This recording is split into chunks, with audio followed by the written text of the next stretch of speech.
हरे कृष्णा। ओम नमो भगवते वासुदेवाय। श्राद्ध के दिनों में पड़ने वाली एकादशी तिथि पर दान और पूजा करने से 7 पीढ़ियों के पितर तृप्त हो जाते हैं।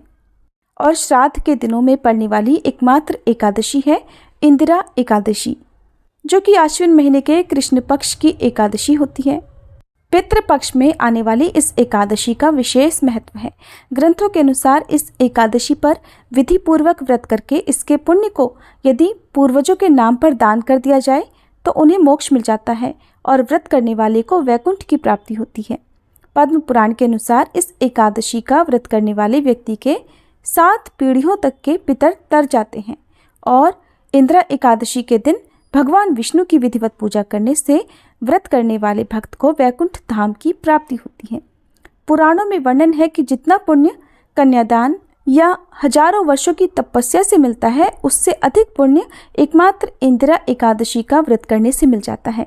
इस तिथि पर घी, दूध, दही और अन्न दान करने का विशेष महत्व है। इस दिन जरूरतमंद लोगों को भोजन भी कराना चाहिए। ऐसा करने से पितर संतुष्ट होते हैं।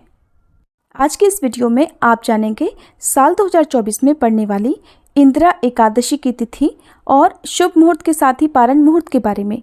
वीडियो शुरू करने से पहले आप सभी को इंदिरा एकादशी की हार्दिक शुभकामनाएं। अगर ये जानकारी आपको अच्छी लगे तो वीडियो को लाइक करके इस दिन हमारे चैनल पर व्रत की कथा भी जरूर सुनिएगा। इंदिरा एकादशी के व्रत और पूजा की विधि अन्य एकादशियों की तरह ही होती है, लेकिन सिर्फ अंतर ये होता है कि इस एकादशी के दिन शालिग्राम भगवान जी की पूजा भी मुख्य तौर पर की जाती है। इस दिन स्नान आदि से पवित्र होकर सुबह भगवान विष्णु के समक्ष व्रत और पूजा का संकल्प लिया जाता है। अगर आप अपने पितरों को इस व्रत का पुण्य देना चाहते हैं तो संकल्प में भी इस प्रकार बोलना चाहिए कि आज आप इंदिरा एकादशी का व्रत रखकर उसका समस्त पुण्य अपने पितरों को दान कर रहे हैं। हे श्री हरि, आप हमारे द्वारा रखे गए इस व्रत का समस्त पुण्य हमारे पितरों को समर्पित कर हमें सुख समृद्धि और अंत में मोक्ष प्रदान कीजिएगा। साथ ही हमारे पितरों को भी संतुष्ट और तृप्त कीजिएगा। संकल्प के साथ ही भगवान विष्णु और शालिग्राम भगवान जी की पूजा करें। पूजा में अबीर, गुलाल, यज्ञोपवीत, मौसमी पुष्प और मौसमी फल रखने चाहिए। साथ में तुलसी पत्र जरूर चढ़ाएं। धूप दीप जलाकर मंत्रों का जाप करने के बाद कथा पढ़नी चाहिए और सबसे अंत में आरती करने के बाद पंचामृत बांटकर ब्राह्मणों को भोजन कराकर दक्षिणा देनी चाहिए। इस दिन पूजा और प्रसाद में तुलसी जी की पत्तियों का प्रयोग अनिवार्य रूप से करना चाहिए। एकादशी के दिन दान करना बहुत शुभ माना जाता है, लेकिन दान करते समय आपके मन में पुण्य कमाने का या एहसान करने का भाव नहीं होना चाहिए, क्योंकि अहंकार रहित और बिना किसी स्वार्थ के किया गया दान ही फलित होता है। इस विषय में मनुस्मृति में वर्णन मिलता है। तपः परम कृतयुगे त्रेतायाम ज्ञानमुच्यते, द्वापरे यज्ञमेवाहुर्दानम एकम कलो युगे। अर्थात सतयुग में तप, त्रेता में ज्ञान, द्वापर में यज्ञ और कलयुग में दान मनुष्य के कल्याण का एकमात्र साधन है।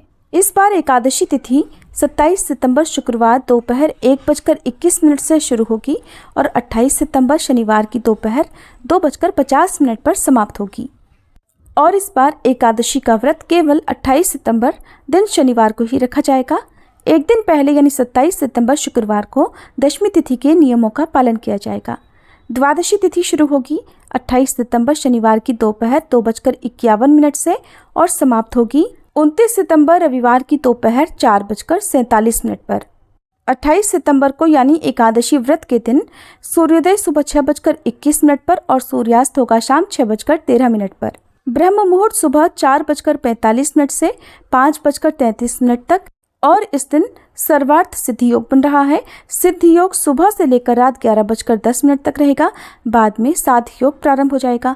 अभिजीत मुहूर्त सुबह 11:53 से 12:41 और राहु काल सुबह 9 बजे से 10:30 बजे तक रहेगा। एकादशी पारण के दिन यानी 29 सितंबर रविवार को सूर्योदय सुबह 6:21, सूर्यास्त शाम 6:12 पर, ब्रह्म मुहूर्त सुबह 4:45 से 5:33 तक रहेगा। इस दिन सारा दिन ही साध्य योग रहने वाला है।